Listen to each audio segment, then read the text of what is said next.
On the evening of May 1st, 1945, as Soviet artillery pounded the ruins of Berlin and the Third Reich breathed its final gasps, a small group of men attempted to escape from Hitler's bunker through the burning capital.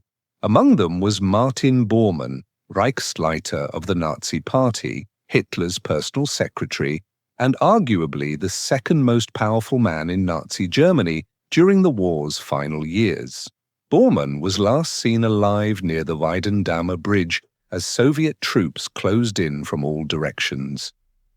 Then he vanished. For decades, Bormann's fate remained one of history's enduring mysteries. Some believed he had died in Berlin during the escape attempt. Others were convinced he had successfully fled Germany and was living under a false identity somewhere in South America, perhaps sheltered by sympathetic Nazi networks. International manhunts searched for him. Alleged sightings were reported from Argentina to Paraguay. The uncertainty surrounding his fate seemed fitting for a man who had spent his entire career in Hitler's shadow. Visible, yet somehow obscure, powerful, yet mysterious. But who was Martin Bormann? How did a relatively unknown party functionary rise to become the gatekeeper controlling access to Adolf Hitler? And why, despite wielding enormous power during the Third Reich's final years, does his name remain less familiar to general audiences than those of Göring, Goebbels, or Himmler? To answer these questions, we must return to the early 20th century, to the birth of a man whose greatest skill was making himself indispensable. Martin Ludwig Bormann was born on June 17, 1900, in the town of Weigeleben in the German state of Saxony-Anhalt. Unlike many of Hitler's inner circle who came from aristocratic or upper-middle-class backgrounds, Bormann's origins were solidly middle-class and relatively modest. His family background provided neither particular advantages nor significant hardships. He was simply ordinary. Unremarkable, his father, Theodor Bormann, worked as a post office employee and later as a sergeant in a cavalry regiment, respectable occupations that provided steady income without conferring any special social status. Theodor was a disciplinarian who valued order, obedience, and hard work, values he attempted to instill in his children with varying degrees of success. Martin's mother, Antonie Vollborn, came from a family of musicians in Halberstadt. She brought some cultural refinement to the household, though the Bormanns were not particularly wealthy or socially prominent. Antonie provided a somewhat softer counterbalance to Theodor's strict discipline, though she too emphasized the importance of duty and perseverance. Martin had an older half-brother named Albert from his father's previous marriage. Albert and Martin would later have a complicated relationship, particularly as Albert became increasingly disillusioned with the Nazi regime that Martin served so devotedly. This familial split, one brother rising to the heights of Nazi power, while the other rejected the regime's values, would become a source of tension and pain for both men. Tragedy struck the Bormann household in 1903 when Martin was just 3 years old. His father Theodor died, leaving Antonie to raise the children alone with limited financial resources. The loss of the family's primary breadwinner created economic strain, though the Bormanns never fell into desperate poverty. They maintained their middle-class respectability, but Martin grew up keenly aware of financial limitations and the importance of securing economic stability. Martin attended school in Weigeleben and later in other towns as his mother moved, seeking employment and support. His academic record was unremarkable. He was neither particularly brilliant nor notably dull, showing average aptitude across most subjects. Teachers described him as diligent and obedient, but lacking intellectual curiosity or creative spark. He did his assignments, followed rules, and caused no trouble. But he stood out in no particular way. Unlike many Nazi leaders who attended university and developed intellectual pretensions, Martin's formal education ended at a relatively basic level. After completing his elementary schooling, he entered agricultural training, which was considered a practical career path for someone of his social class without the means to pursue higher education. He apprenticed at an agricultural estate, learning the practical skills of farm management, bookkeeping, crop management, livestock husbandry, and the administration of rural properties. This agricultural training, while seemingly mundane, would prove significant to Martin's later career. It gave him organizational and administrative skills, the ability to manage complex operations, maintain records, and ensure efficient use of resources. These were not glamorous talents, but they were valuable in any large organization, including the Nazi Party he would eventually serve. Martin's teenage years coincided with World War I, though he was too young to serve in the military during the conflict's duration. He was 14 when the war began in August 1914 and 18 when it ended in November 1918, old enough to be profoundly affected by the war's atmosphere, but too young to have fought in it. This generation, those who missed direct combat but grew up during wartime, often felt a sense of missed heroism, a belief that they had been cheated of the opportunity to prove themselves in battle. This sentiment would later make them particularly susceptible to militaristic and nationalist movements, promising renewed glory.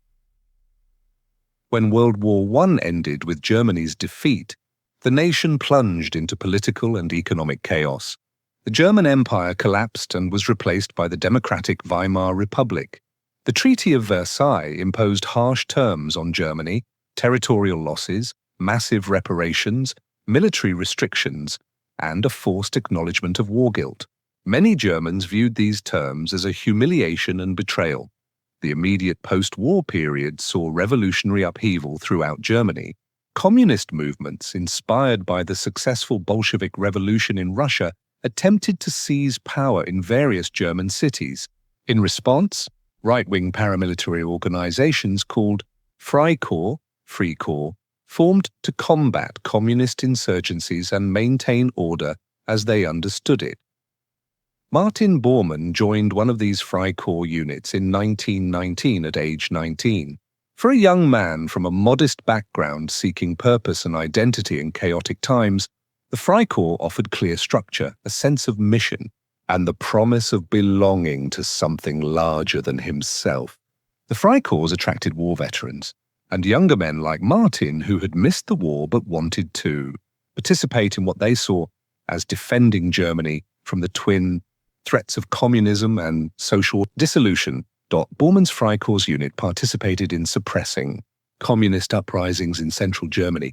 The violence was often brutal. Freikorps units were notorious for their harsh treatment of captured communists and suspected sympathizers. This period of street fighting and political violence normalized brutality in Martin's worldview and established patterns that would characterize his later behavior. Loyalty to his chosen cause, ruthless treatment of perceived enemies, and willingness to use violence to achieve political goals.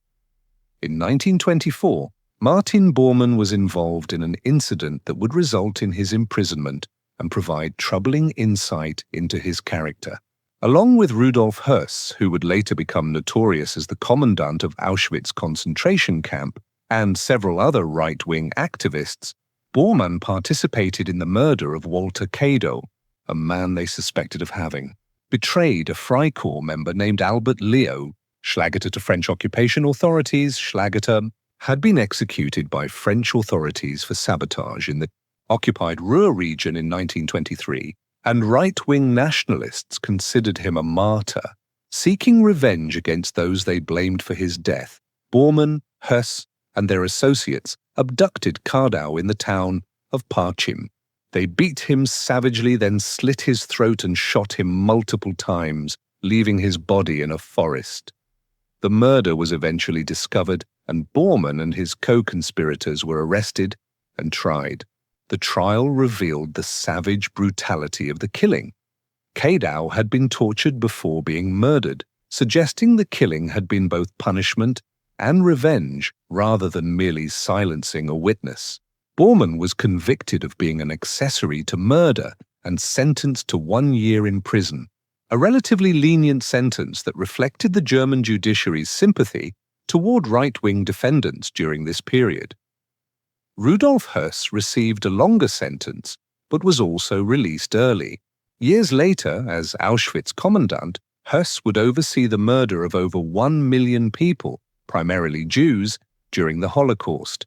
The connection between these two men, both involved in the Parchim murder, both later becoming central figures in Nazi crimes, is chilling and suggests that their capacity for violence and moral callousness was evident early on. Martin served his prison term without apparent remorse or reflection on the nature of his crime.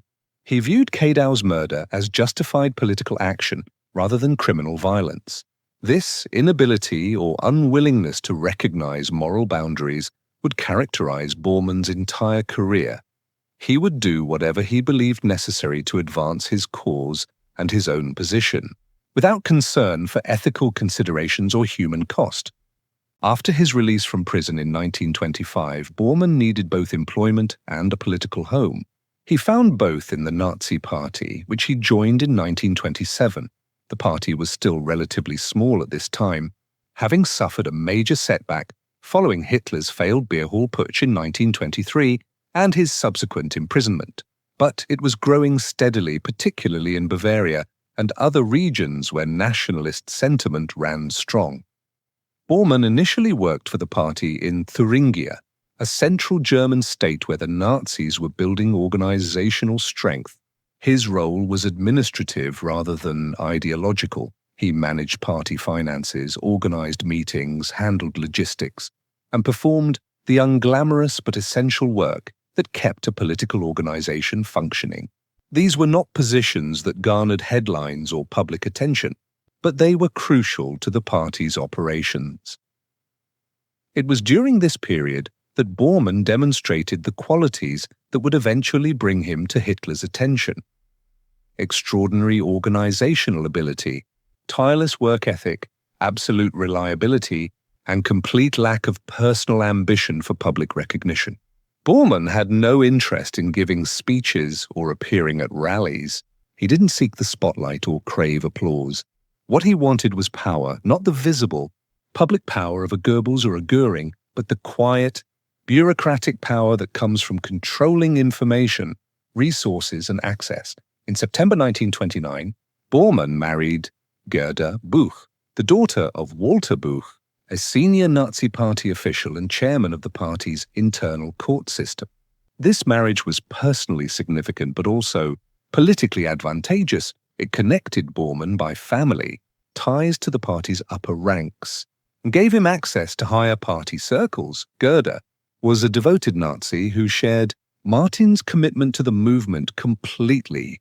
The couple would eventually have 10 children together, a family size encouraged by Nazi ideology's emphasis on high Aryan birth rates.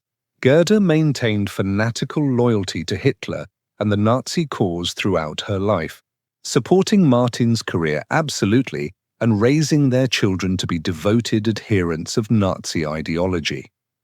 Throughout the late 1920s and early 1930s, Bormann steadily advanced through the Nazi Party's administrative structure. In 1928, he was appointed head of the party's insurance program, an unglamorous position that nevertheless involved managing substantial funds and organizing a complex administrative system. Bormann excelled at this work, demonstrating the meticulous attention to detail and organizational competence that would become his hallmark. As the Nazi Party grew explosively in the early 1930s, driven by economic depression, political instability, and effective propaganda, the need for efficient administration increased correspondingly. The party was evolving from a relatively small, regionally focused movement into a national political force, contesting elections and managing millions of Reichsmarks. Competent administrators like Bormann became increasingly valuable. In 1933, when Hitler was appointed Chancellor and the Nazis seized power, Bormann was positioned to benefit from the party's triumph.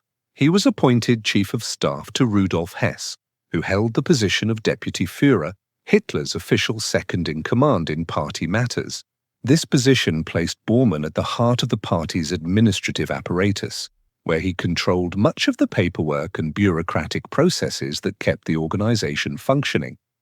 Bormann's role as Hess's chief of staff was perfectly suited to his talents and temperament. He managed schedules, controlled access to Hess, processed correspondence, maintained files, and ensured that party directives were properly communicated and implemented.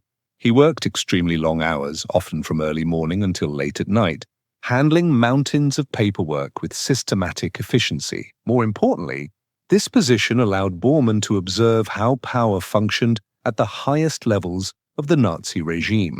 He learned who the key players were, what their rivalries and alliances entailed, and how decisions were actually made beneath the formal structures of government. He began building a network of contacts and loyalists throughout the party and government apparatus, people who owed him favors, whom he had helped, or who recognized his rising importance.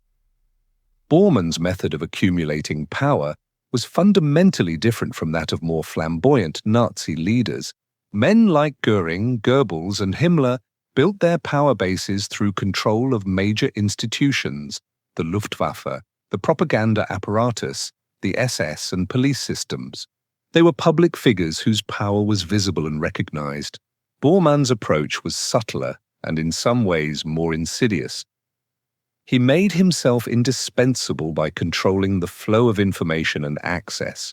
As Hess's chief of staff, Bormann determined which issues reached the deputy Führer's attention and which were handled at lower levels.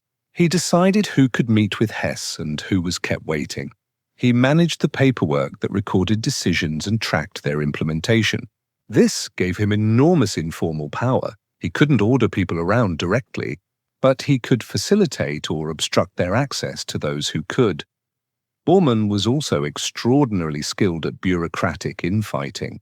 He understood instinctively how to use administrative procedures to advantage his allies and disadvantage his rivals. He could delay a rival's project by tying it up in procedural requirements. He could advance a preferred initiative by expediting approvals and removing bureaucratic obstacles. These techniques were subtle and largely invisible to outsiders, but they were enormously effective at shaping outcomes. Perhaps most importantly, Bormann cultivated a reputation for absolute reliability and discretion. When given a task, he completed it efficiently and thoroughly. When entrusted with sensitive information, he never leaked it or used it inappropriately. When Hitler or other senior leaders needed something done, they knew Bormann would handle it competently and without fanfare. This reliability made him increasingly valuable to those at the top of the Nazi hierarchy. One of Bormann's most significant early projects was managing the transformation of Hitler's mountain retreat at Obersalzberg in the Bavarian Alps near Berchtesgaden. Hitler had purchased a small house there in the 1920s, which he used as a vacation retreat. As his power grew, so did his vision for the property. Bormann was given responsibility for expanding and developing the Obersalzberg complex. He threw himself into the project with characteristic energy, supervising construction of multiple buildings including the Berghof, Hitler's expanded residence, as well as barracks for SS guards, homes for other Nazi leaders, and extensive infrastructure including roads, utilities, and security installations. The project was massive and complex, requiring management of construction crews, acquisition of adjacent properties, navigation of bureaucratic approvals, and massive expenditures. Bormann handled all of this personally, visiting the site frequently and supervising every detail. He wasn't just managing the project administratively, he was involved in design decisions, construction techniques, and aesthetic choices. This work brought Bormann into close and frequent contact with Hitler, who took deep personal interest in the Berghof's development.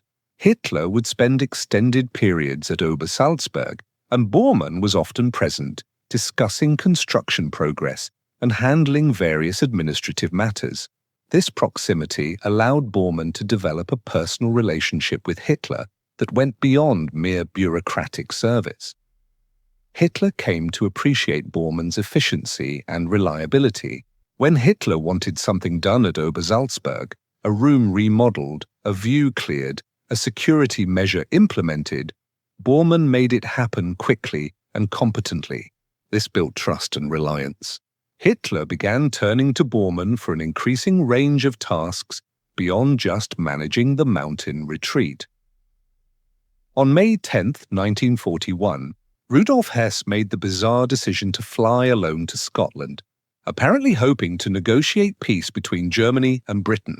The flight was unauthorized, conducted without Hitler's knowledge, and resulted in Hess's capture by British authorities.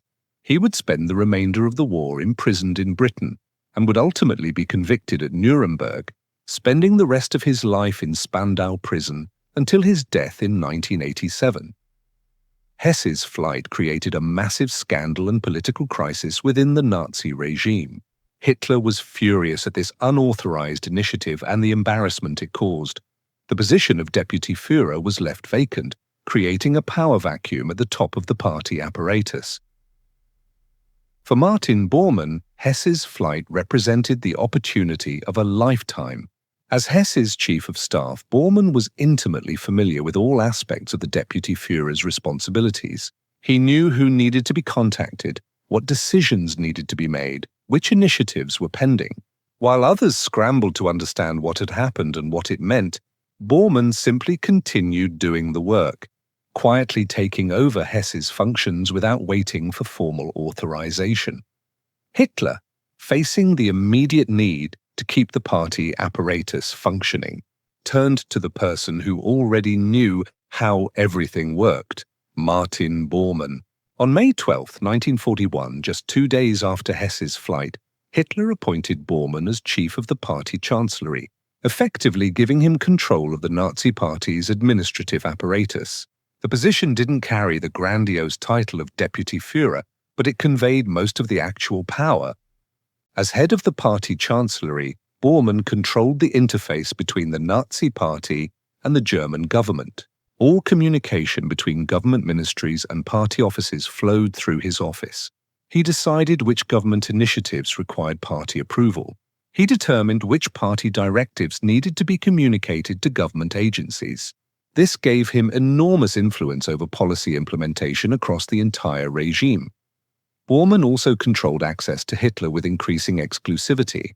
As the war intensified and Hitler became more isolated, spending most of his time at military headquarters or at the Berghof, Bormann was often the gatekeeper, determining who could see the Führer and when. Even powerful figures like Göring and Goebbels sometimes had to work through Bormann to schedule meetings with Hitler. As World War II intensified, Martin Bormann's power grew proportionally with Hitler's increasing isolation. The Führer spent less time in Berlin, preferring his military headquarters, first the Wolf's Lair in East Prussia, later other locations as the strategic situation deteriorated. Bormann accompanied Hitler to these headquarters, maintaining his position as constant companion and administrative chief. This proximity was crucial. While other Nazi leaders remained in Berlin or at their respective ministries and commands, Bormann was physically present with Hitler day after day, week after week. He ate meals with Hitler, attended military briefings, participated in the late-night conversations Hitler favored, and was available whenever the Führer needed something handled. This constant presence gave Bormann unparalleled influence over Hitler's schedule, information flow, and decision-making process.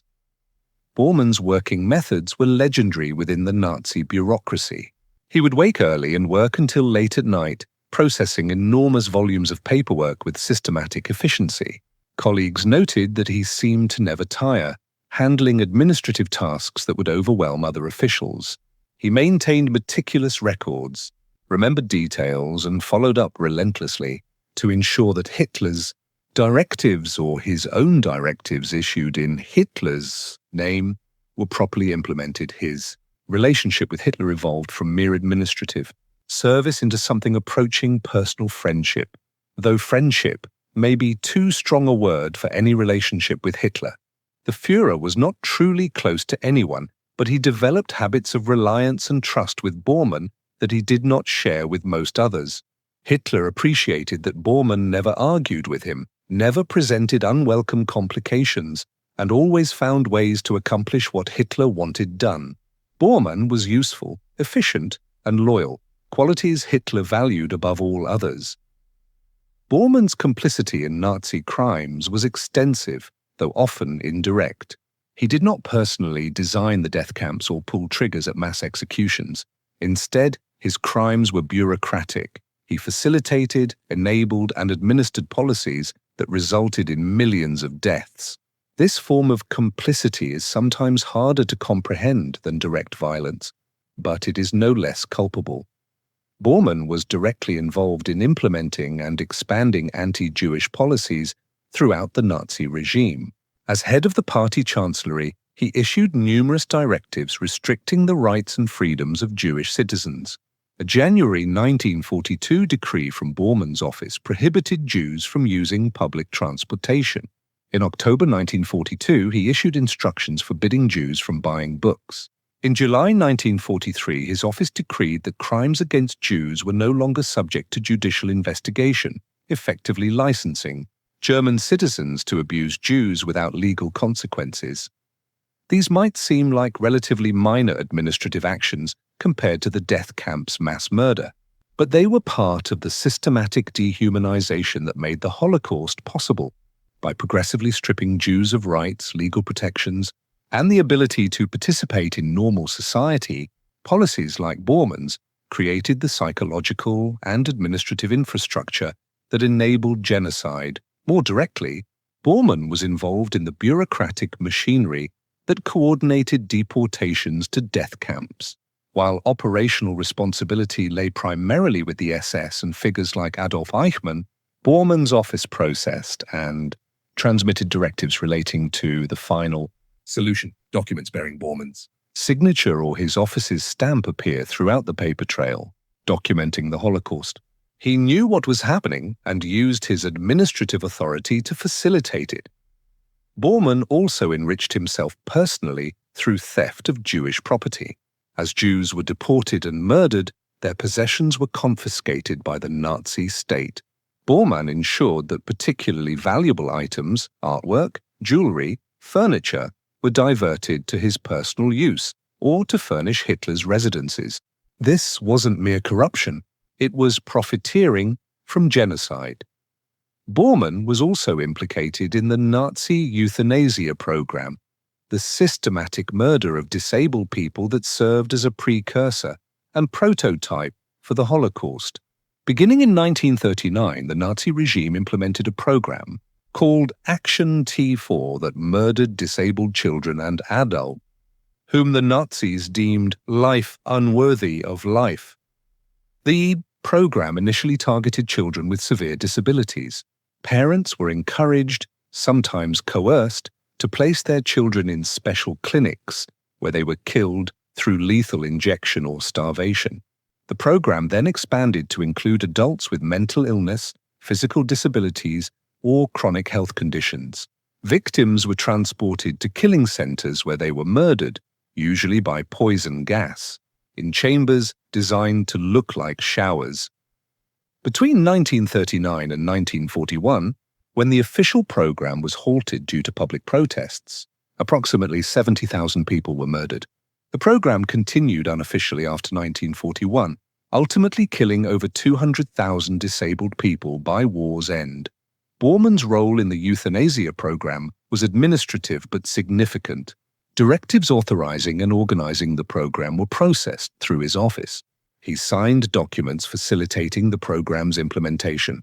When public protests, particularly from religious leaders, threatened the program's continuation, Bormann was involved in the decision to make it less visible rather than ending it entirely. The euthanasia program is particularly significant because it established procedures and trained personnel that were later deployed in the Holocaust. The gas chambers used to murder Jews at Treblinka and other death camps were designed by personnel who had developed the technology for the euthanasia program.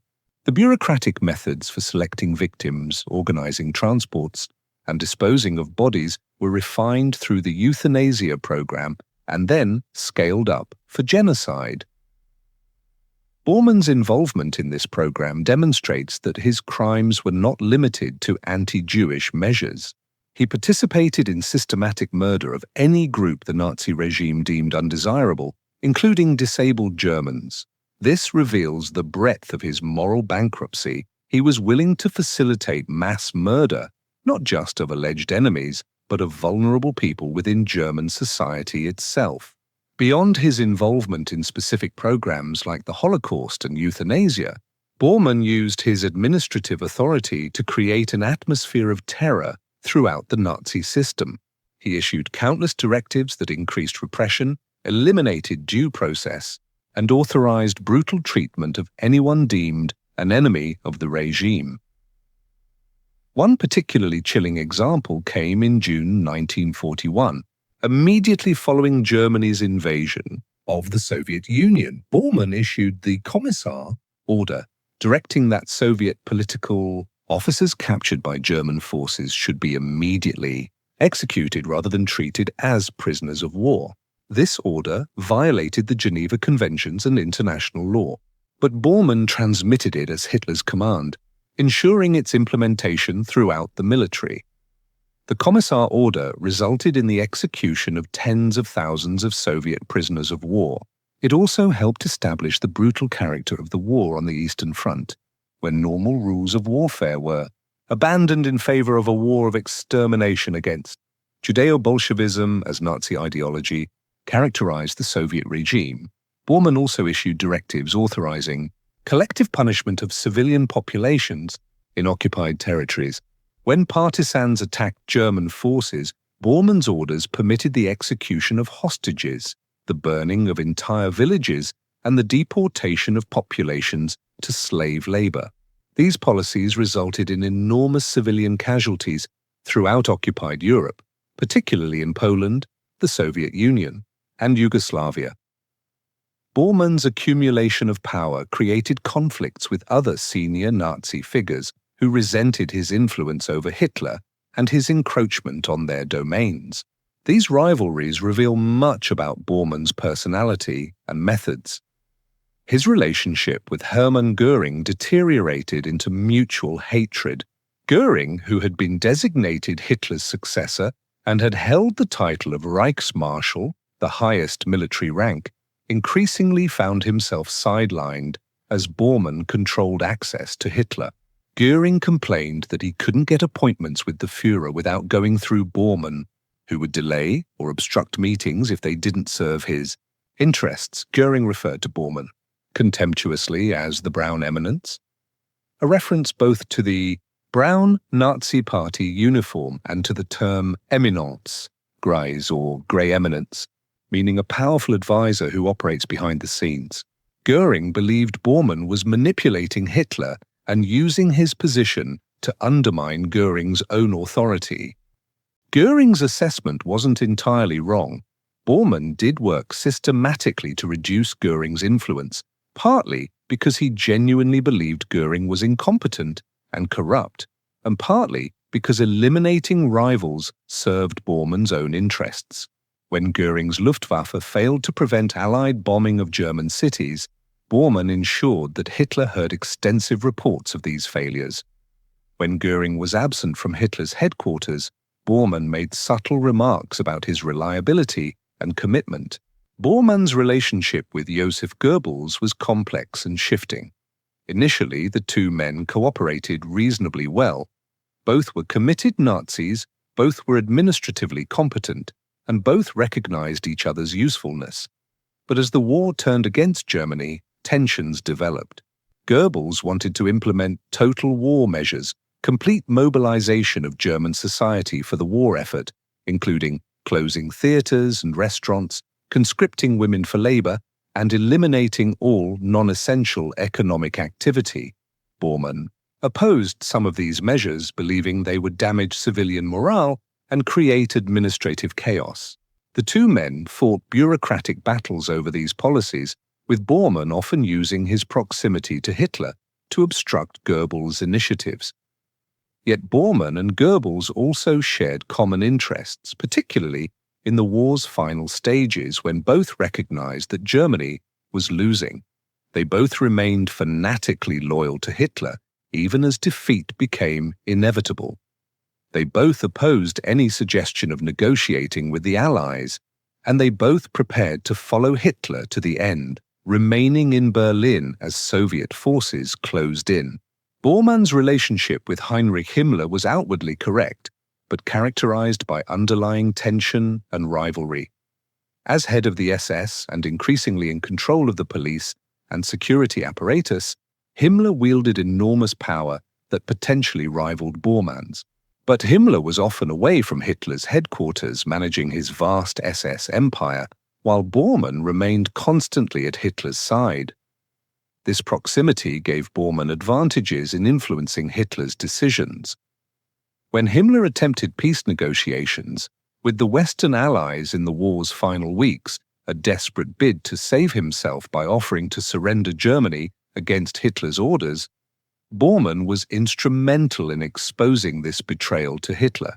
Bormann had never trusted Himmler completely, and Himmler's treachery confirmed Bormann's suspicions and allowed him to eliminate a rival in Hitler's eyes. What drove Martin Bormann's commitment to Nazism? Unlike intellectuals like Alfred Rosenberg, who developed elaborate ideological justifications for Nazi beliefs, Bormann was not a theorist or philosopher. His Nazism was simpler and in some ways more purely fanatical. Bormann believed absolutely in Hitler's genius and infallibility. He accepted Nazi racial theories uncritically, viewing Germans as superior and Jews, Slavs, and other groups as subhuman. He embraced the party's totalitarian vision, believing that all aspects of German life should be subordinated to the state and the Führer's will. And he was willing to pursue these beliefs with ruthless consistency, unconcerned with humanitarian considerations or moral constraints. Bormann was also virulently anti-Christian, viewing the churches as competitors to the Nazi Party for Germans' loyalty. He worked systematically to reduce the influence of both Catholic and Protestant churches in German life. A July 1941 decree from Bormann's office prohibited the construction of new churches and restricted church publications. He encouraged party members to leave the churches and promoted neo-pagan beliefs that he saw as more compatible with Nazi ideology. Bormann issued secret instructions to party officials stating that National Socialism and Christianity were incompatible. He wrote, "National Socialist and Christian concepts are irreconcilable. The churches cannot be conquered by a compromise between National Socialism and Christian teaching, but only through a new ideology." He envisioned gradually eliminating Christian influence from German society, replacing it with a quasi-religious devotion to Hitler and the party. This anti-religious stance put Bormann at odds with some other Nazi leaders. Hitler himself was circumspect about religion publicly, recognizing that openly attacking the churches would alienate many Germans. Bormann's aggressive anti-Christianity went further than Hitler was comfortable pursuing during wartime, when national unity was crucial. But after the war, Bormann believed the churches would be dismantled and replaced. Bormann's personal life was marked by apparent devotion to his wife Gerda, yet his behavior was often hypocritical and cruel in ways that revealed his character. Gerda gave birth to 10 children between 1930 and 1943, fulfilling Nazi ideology's emphasis on high birth rates for racially valuable families. She raised these children to be fanatical Nazis, teaching them to worship Hitler and embrace party doctrine. Yet while Gerda was bearing and raising 10 children, Martin was conducting an affair with Manja Behrens, a German actress. What made this relationship particularly disturbing was that Bormann didn't hide it from his wife, but rather persuaded her to accept it as ideologically justified. He argued that high-ranking party members had a duty to father as many children as possible to improve the Aryan race, and that meant having relationships with multiple women. Gerda, thoroughly indoctrinated in Nazi ideology, apparently accepted this reasoning or at least didn't protest effectively. Letters between Martin and Gerda reveal her discussing the affair, even expressing hope that Manja would bear children by Martin. This bizarre arrangement reveals both Bormann's manipulativeness and the extent to which Nazi racial ideology could distort normal human relationships. Bormann's children would have complicated fates. Martin Adolf Bormann, his eldest son, was named after both Hitler and his father. After the war, young Martin studied theology and became a Catholic priest, a complete rejection of his father's anti-Christian fanaticism. He spent his life working for reconciliation and humanitarian causes, as if trying to atone for his father's crimes. Other Bormann children had various fates, but several also rejected their father's ideology, recognizing the evil he had served. Bormann was instrumental in implementing policies that turned these regions into zones of exploitation and genocide. He issued directives establishing the administrative framework for the occupied territories and laying out principles for their governance, or more accurately, their exploitation and depopulation. Bormann's policies for the occupied Eastern Territories were explicitly genocidal in intent. He transmitted Hitler's vision that these areas should be cleared of their native populations and resettled with German colonists. The existing populations, primarily Poles, Russians, Ukrainians, and Jews, were to be enslaved, starved, or murdered to make room for German Lebensraum, living space. A September 1942 memorandum from Bormann laid out these policies with chilling clarity. Slavic populations were to be denied education beyond basic literacy needed for German orders. They were to be worked as slave labor until they died. Reproduction rates among Slavs were to be suppressed through various means. The goal was deliberate demographic destruction, the gradual elimination of entire populations through systematic policy. For Jews in the occupied territories, Bormann's policies were even more explicitly murderous. He transmitted and reinforced directives for the final solution, the systematic murder of all European Jews. While the SS under Himmler and Heydrich had operational responsibility for the death camps, Bormann's office coordinated policy across the entire regime, ensuring that all government and party organizations cooperated in the genocide. Bormann also personally signed off on the use of Zyklon B gas for mass murder at Auschwitz and other death camps. Requisition forms for the poison gas were processed through his office. He knew exactly what these chemicals were being used for, and he expedited their delivery. His signature appears on documents that authorized the purchase and transportation of the means of genocide. Despite his reputation for efficiency and dedication to the party, Bormann was also deeply corrupt, using his position to enrich himself and his associates. He embezzled party funds, diverted confiscated Jewish property for personal use, and accumulated substantial wealth through various schemes. Bormann established secret bank accounts in Switzerland and other neutral countries, transferring Nazi Party funds abroad. Estimates suggest he may have embezzled tens of millions of Reichsmarks, money that was supposedly dedicated to party operations but was instead hidden in foreign accounts controlled by Bormann and his associates. These accounts would later fuel speculation that Bormann had planned his escape from Germany and had financial resources waiting for him abroad. He also profited from the Obersalzberg development project. Bormann used his position to acquire adjacent properties at below-market prices, sometimes through coercion or threats against reluctant sellers. He then sold some of this real estate back to the party at inflated prices, pocketing the difference. He awarded construction contracts to companies that paid kickbacks. The entire development became a vehicle for systematic corruption. Additionally, Bormann accumulated an extensive collection of art, furniture, and other valuables stolen from Jewish families and occupied territories. He furnished his various properties with looted goods, showing no compunction about profiting from genocide. This wasn't incidental corruption, but rather systematic theft on a massive scale, made possible by his position and enabled by the regime's crimes. As the war turned decisively against Germany, Soviet forces advancing from the east, Allied armies pushing through France and into Germany from the west, Bormann remained fanatically committed to continuing the fight. While some Nazi leaders began contemplating how to survive the coming defeat, Bormann's loyalty to Hitler and the cause never wavered. When the July 20, 1944 assassination attempt against Hitler failed, a bomb planted by Colonel Klaus von Stauffenberg exploded at Hitler's military headquarters, but didn't kill him. Bormann was instrumental in the savage reprisals that followed. He helped coordinate the investigation that identified everyone connected to the plot, even tangentially.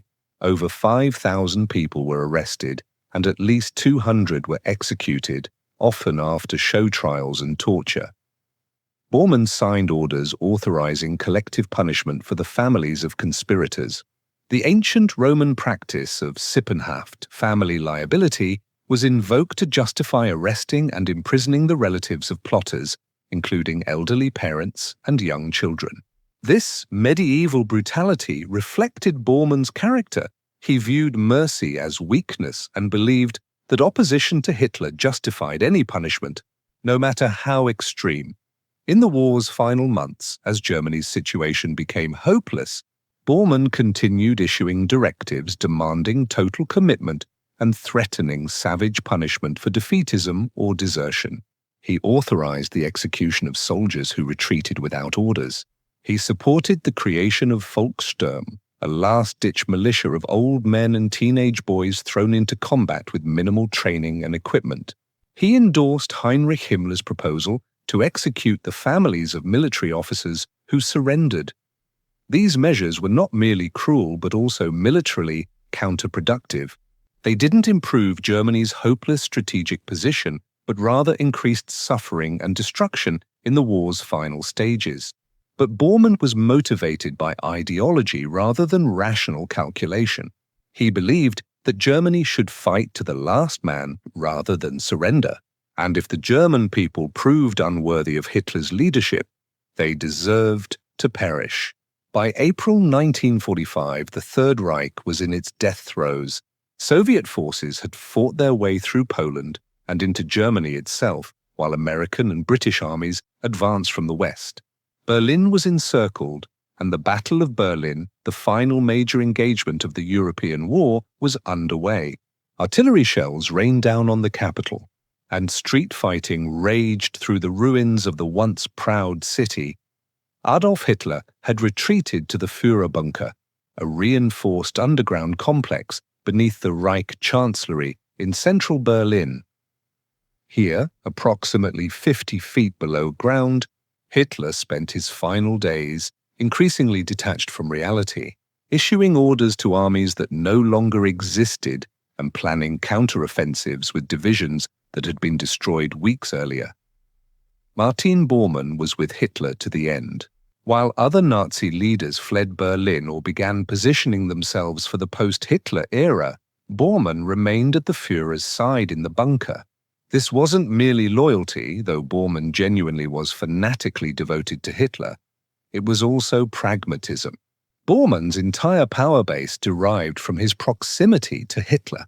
If he left the bunker, he became just another Nazi official fleeing ahead of justice.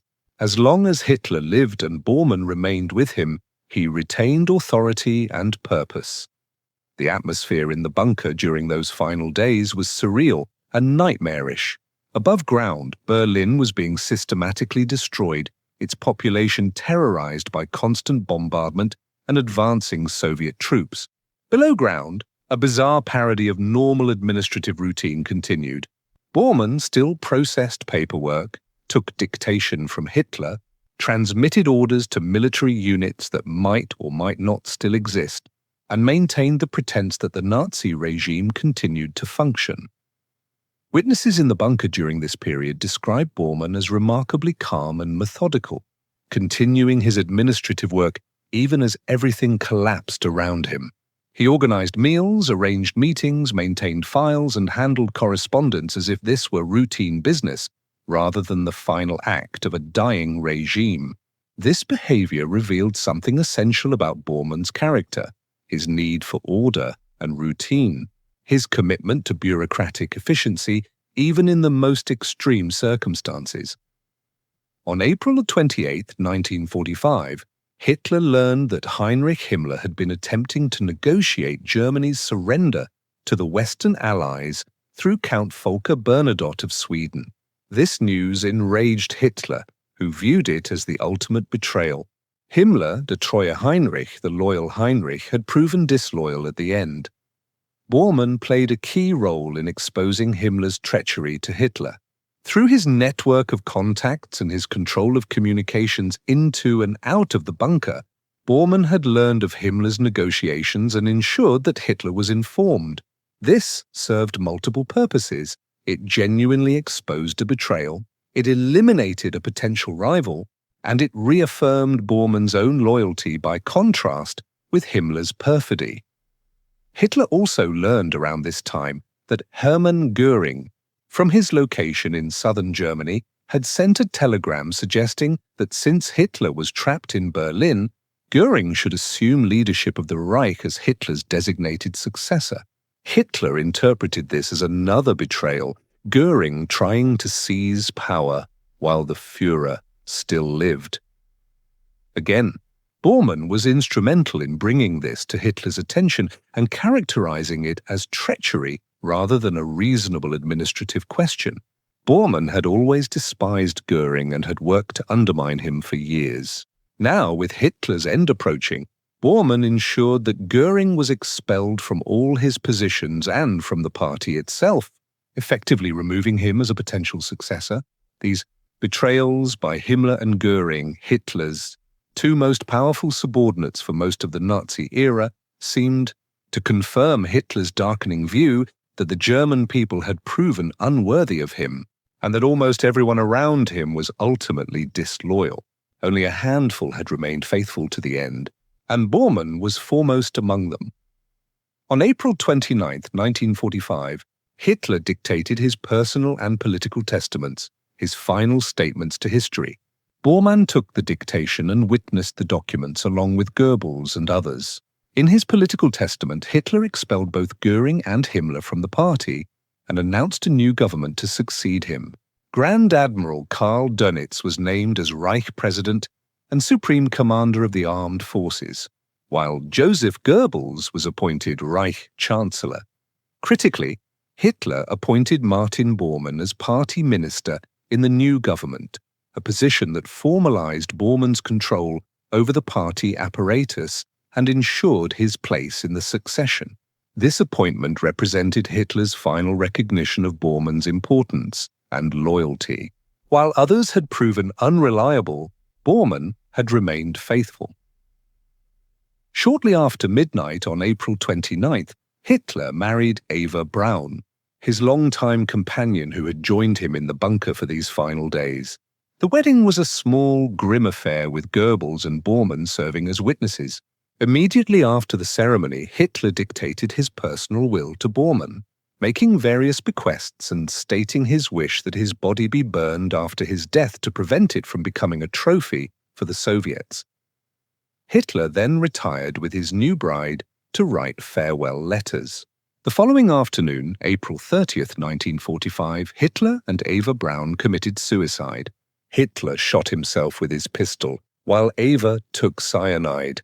Their bodies were carried up the bunker stairs to the Reich Chancellery garden, doused with gasoline, and burned in a shell crater while Soviet artillery continued to pound the area.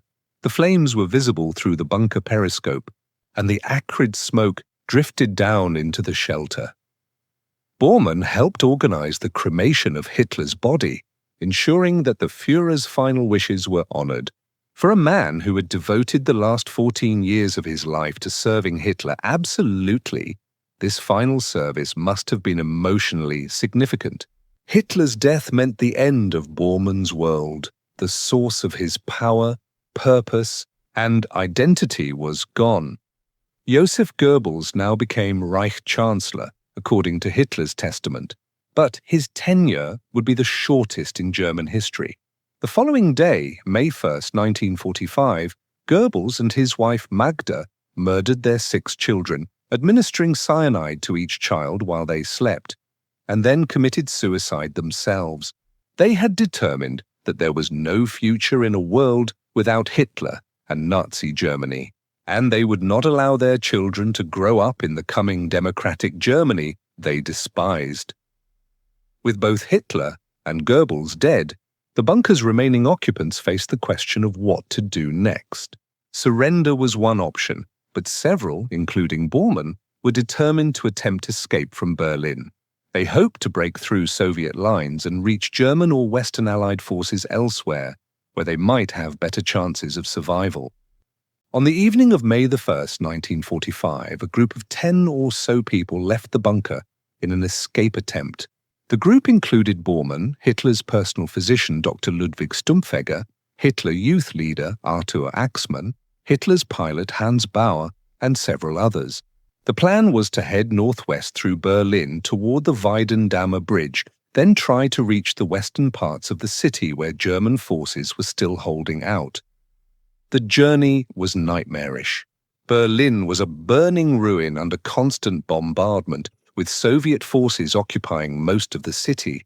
The escapees had to navigate through rubble-filled streets, avoiding Soviet patrols while artillery shells exploded around them. Several times they had to take cover from firing or hide while Soviet soldiers passed nearby.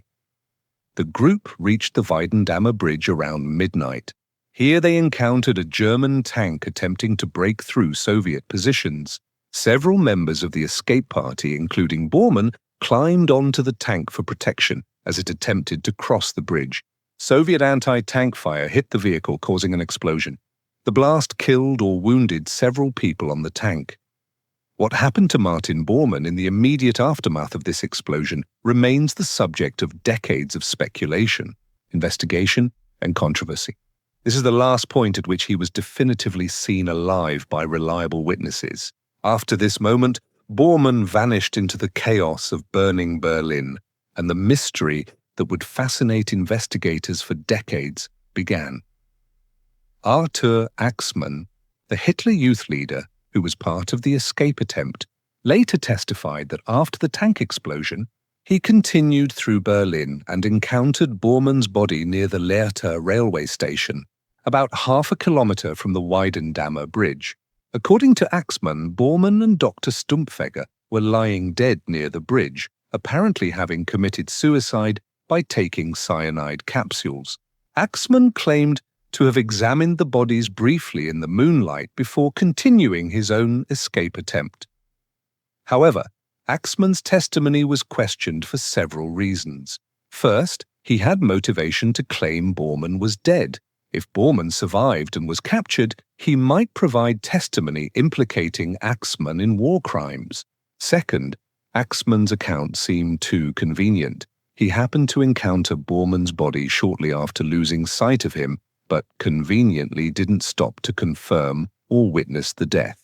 Third, the circumstances Axmann described, finding both bodies lying peacefully near each other, seemed unlikely given the chaos and violence of the battle raging in Berlin. Other witnesses provided conflicting accounts. Some claimed to have seen Bormann alive days after May 1st, attempting to navigate through Berlin or even to have escaped the city entirely. These reports were often vague and third-hand. Someone heard from someone else that they had seen Bormann, but they were numerous enough to create doubt about whether he had actually died that night. The uncertainty was compounded by the fact that Bormann's body was never recovered and identified in the immediate aftermath of the war. The Soviet forces that captured Berlin conducted extensive searches for the bodies of Nazi leaders, and they found the burned remains of Hitler and Eva Braun, as well as Goebbels and his family. But they found no trace of Bormann. This absence fed speculation that he might have escaped. When the International Military Tribunal convened in Nuremberg in November 1945 to try the major Nazi war criminals, Martin Bormann was among the defendants despite being missing and presumed dead by some. The decision to try him in absentia was controversial. Some argued it was pointless to try someone who was almost certainly dead, while others insisted that Bormann's crimes were so serious that he should be formally convicted regardless of his fate. The trial proceeded with Bormann's chair empty in the defendant's dock, a ghostly reminder of the absent defendant. Evidence was presented documenting his role in the Holocaust, the euthanasia program, the brutal occupation policies in Eastern Europe, and the suppression of the churches. His signature appeared on countless documents authorizing atrocities. Witnesses testified about his power within the regime and his fanatical commitment to Nazi ideology. Bormann's defense attorney, Friedrich Bergold, argued that his client was dead and that trying a dead man was absurd. But the tribunal ruled that since death had not been definitively established, the trial would proceed. Bergold was left in the difficult position of defending someone who wasn't present to consult with and whom he had never met. On October 1st, 1946, Martin Bormann was found guilty on counts 3 and 4, war crimes and crimes against humanity. He was sentenced to death by hanging. The sentence was never carried out, of course, since Bormann was not in custody. But the conviction stood, and Bormann remained officially a wanted war criminal, subject to arrest and execution if ever found. For decades after the war, intelligence agencies, Nazi hunters, and journalists pursued leads suggesting Bormann might have survived and escaped Germany. Reports placed him in various locations around the world, particularly in South America, where many Nazi war criminals had fled after the war using rat lines, escape networks that smuggled fugitives out of Europe. The most persistent rumors suggested Bormann had made it to Argentina, where President Juan Perón's government was sympathetic to fleeing Nazis. Some claimed to have seen him in Buenos Aires or in remote estancias in the Argentine countryside. Other reports placed him in Paraguay, Chile, or Brazil. There were even wild theories that he had escaped to the Soviet Union and was living under KGB protection. Several factors fueled these rumors. First, Bormann's administrative competence and forward planning suggested he might have prepared an escape route and hidden resources abroad, particularly given the Swiss bank accounts he had established. Second, other high-ranking Nazis had successfully escaped to South America, so it seemed plausible Bormann could have done the same. Third, the absence of a body or definitive proof of death left the question open. Nazi hunter Simon Wiesenthal spent years investigating Bormann's possible whereabouts and never accepted that he had died in Berlin. Wiesenthal believed that someone as clever and connected as Bormann would have planned his escape and had the means to execute it. The Wiesenthal Center maintained an active file on Bormann until the 1970s, following up on reported sightings. West German authorities also continued investigating. The Attorney General's office maintained an active warrant for Bormann's arrest. In the 1960s and 1970s, German prosecutors followed up on hundreds of leads, traveling to South America to investigate reported sightings. Every few years, some witness would come forward claiming to have seen Bormann, reigniting media interest and investigative efforts. The mystery was finally resolved, though controversy persisted even then, through the discovery of skeletal remains in Berlin. In December 1972, during construction work near the Lehrter railway station in West Berlin, workers uncovered 2 skeletons buried in the soil. The location was close to where Arthur Axmann had claimed to have found Bormann's and Dr. Stumpfegger's bodies in May 1945. German authorities conducted extensive forensic analysis of the remains. One skeleton was positively identified as Dr. Stumpfegger through dental records. The second skeleton was initially identified as Martin Bormann through similar forensic methods. The skull's measurements and dental work matched Bormann's medical records. Moreover, fragments of glass were found in the jaw of Bormann's skeleton, consistent with biting on a cyanide capsule. This evidence suggested that Bormann had indeed committed suicide by cyanide poisoning, just as Axmann had testified. The location where the skeletons were found matched Axmann's description of where he had encountered the bodies. the West German government, officially declared in 1973 that Martin Bormann had died on May the 1st or 2nd, 1945 in Berlin, and that the discovered remains were his. The outstanding arrest warrant was cancelled, and Bormann was legally declared dead. The decades-long manhunt was officially over. However, controversy persisted. Some Nazi hunters, including Simon Wiesenthal, refused to accept the identification, arguing that the forensic evidence was not conclusive enough and that Bormann might have planted the body to fake his death. Others suggested that the remains might have been deliberately placed at the site to end the investigation. These doubters noted that the bodies had been buried, which seemed odd if Bormann and Stumpfegger had simply died on the street during the Battle of Berlin. Who would have taken time to bury them in the midst of the fighting? The controversy was definitively resolved in 1998 through DNA testing. Forensic scientists extracted genetic material from the skull identified as Bormann's and compared it with DNA from one of Bormann's living relatives. The results confirmed with near certainty that the remains were indeed those of Martin Bormann. This DNA testing finally settled the question that had persisted for over half a century. Martin Bormann had not escaped to South America or the Soviet Union.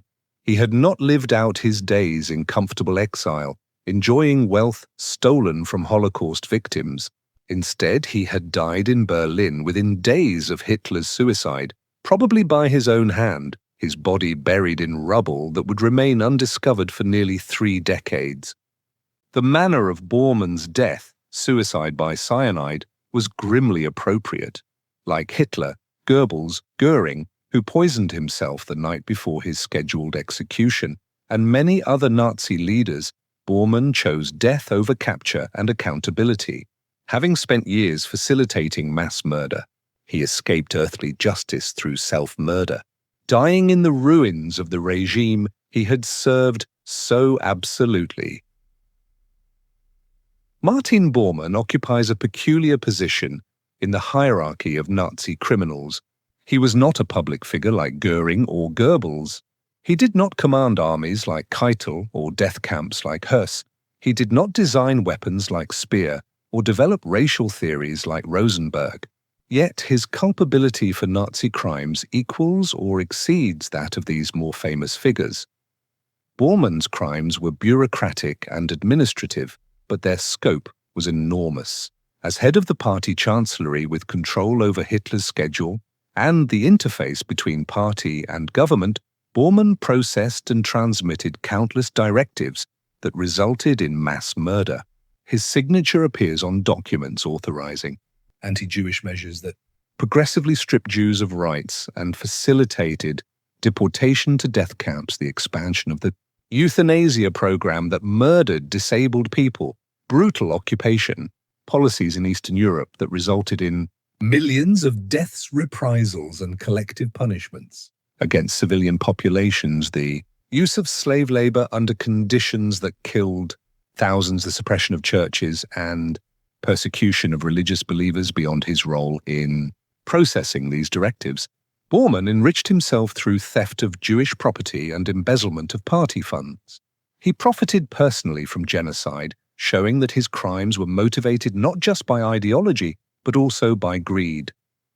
Most significantly, Bormann's control over access to Hitler in the war's final years made him complicit in the regime's refusal to surrender even when defeat was inevitable.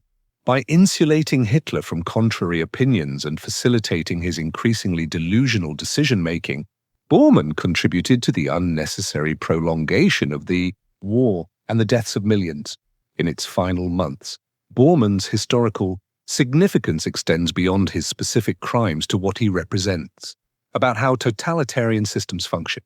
He exemplified a particular type of power that is often underestimated but can be equally or more important than formal authority. Bormann never commanded armies, never gave public speeches, never developed ideologies. His name was barely known to ordinary Germans.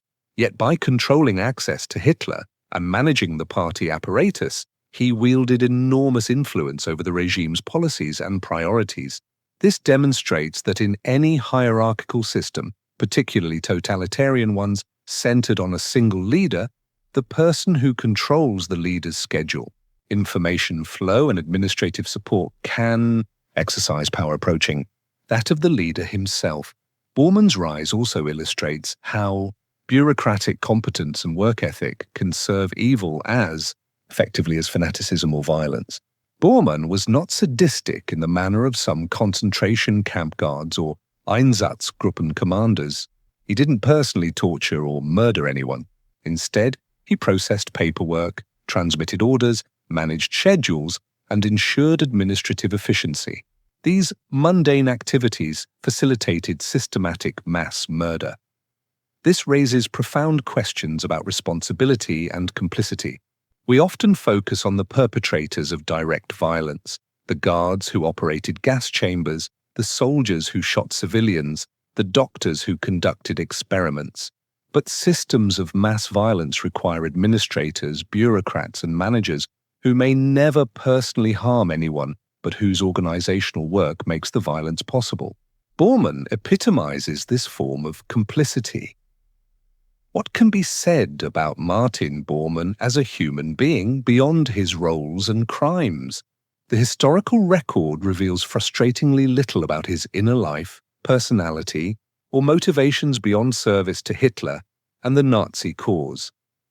Witnesses consistently described Bormann as humorless, stern, and obsessed with work. He had no apparent hobbies or interests beyond party business and family. Unlike Göring with his love of art and luxury, or Goebbels with his intellectual pretensions, or even Hitler with his architectural obsessions, Bormann seems to have been defined entirely by his administrative role. Work was his life, and his life was work in service to Hitler.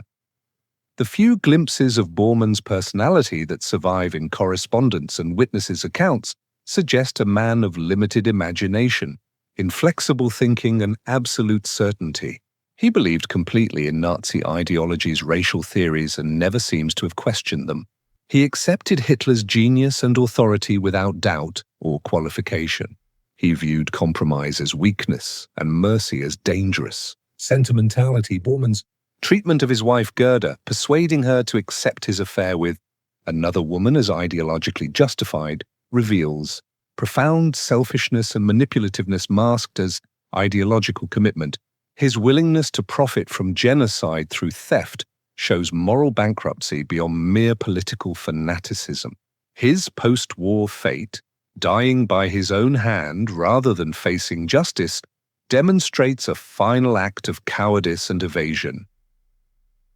Martin Bormann left no architectural monuments like Speer, no films like Riefenstahl, no rockets like von Braun. He wrote no books, gave no speeches, created nothing of lasting value.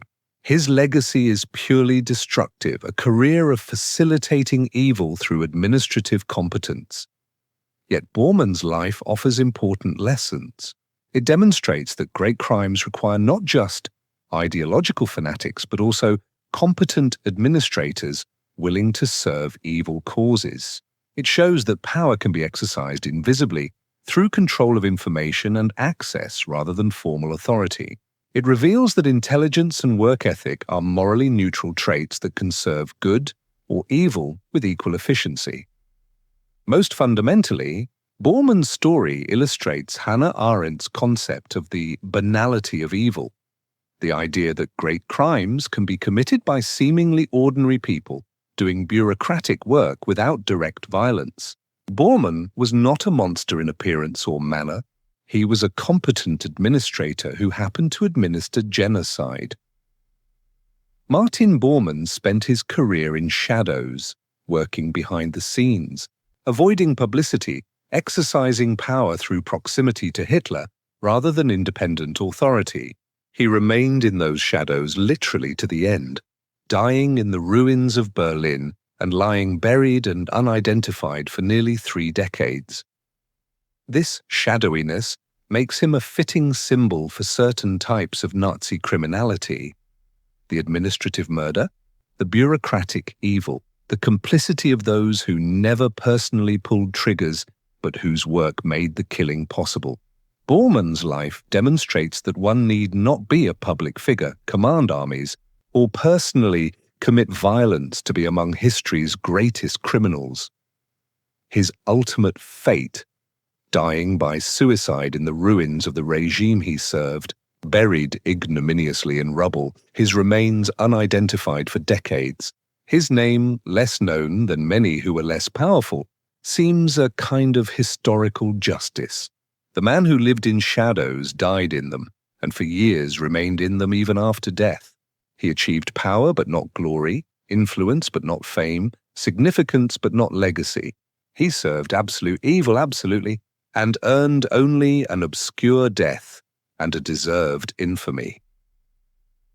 The mystery of Bormann's fate persisted for so long partly because he was mysterious, even while alive, unknown to most Germans, working behind the scenes, exercising power without public presence.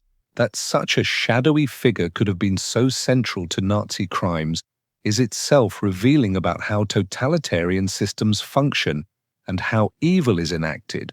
The bureaucrat can be as guilty as the executioner, the administrator as culpable as the torturer. Martin Bormann's life and death prove this conclusively.